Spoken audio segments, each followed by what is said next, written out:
Почитувани, откако достави до нас десетици и десетици барања и со тоа постави десетици и десетици услови за одржување на избори, откако сите услови и барања му ги прифативме и се во фаза на спроведување.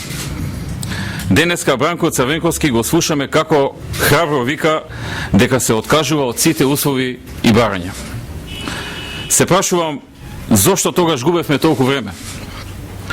Откако буквално ја измалтретира цела македонска јавност, откако барајќи внимание измалтретира и целата меѓународна заедница, откако и наштети на угледот на Република Македонија, откако го стави под ризик позитивниот извештај на Европската комисија и препораката за почнување на преговори за полноправно членство во Европската унија, откако се живо стави во ризик и откако и домашната и меѓународната јавност го осудија целосно, а неговите луѓе во партијата и неговите коалициски партнери почнаа сами да се подготвуваат за настап на избори, откако виде дека останува потполно сам, замислете, тој донесе ваква одлука.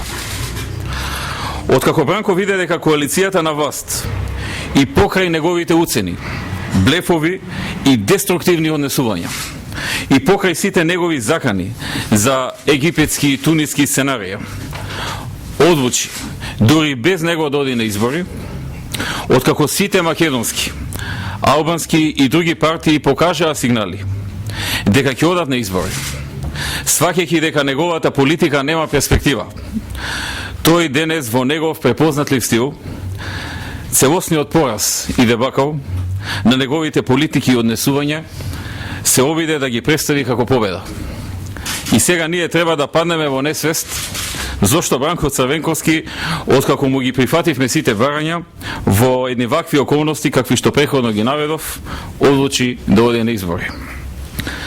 Не си убедлив, Бранко, не си убедлив.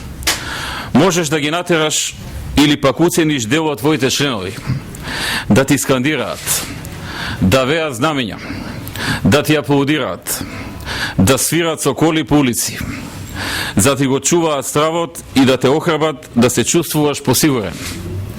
Но не можеш да ги натераш да веруваат во тебе.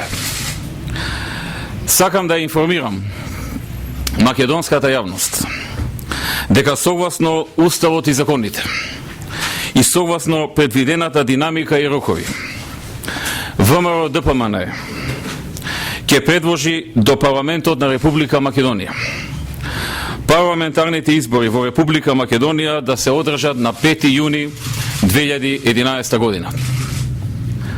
На крајот, господине Црвенковски, зошто беа потребни 4 месеци на ширење на гнев, омрза и деструкција, за ти после толку време да речеш пупу не важи? Неодговорно е ова, Бранко. Сакам нешто да му порачам на господинот Црвенковски, но и на сите оние што мислат дека постојат и други опции, освен фер, слободни и демократски избори. Дека Македонија нема алтернатива освен чекорењето напред. Дека фер, слободни и демократски избори ќе има, а оние што ќе сакаат да го нарушат тоа, ќе бидат жестоко казнити од институциите на системот.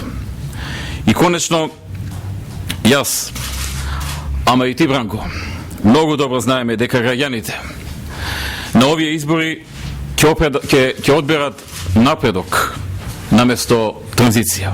Ви благодарам.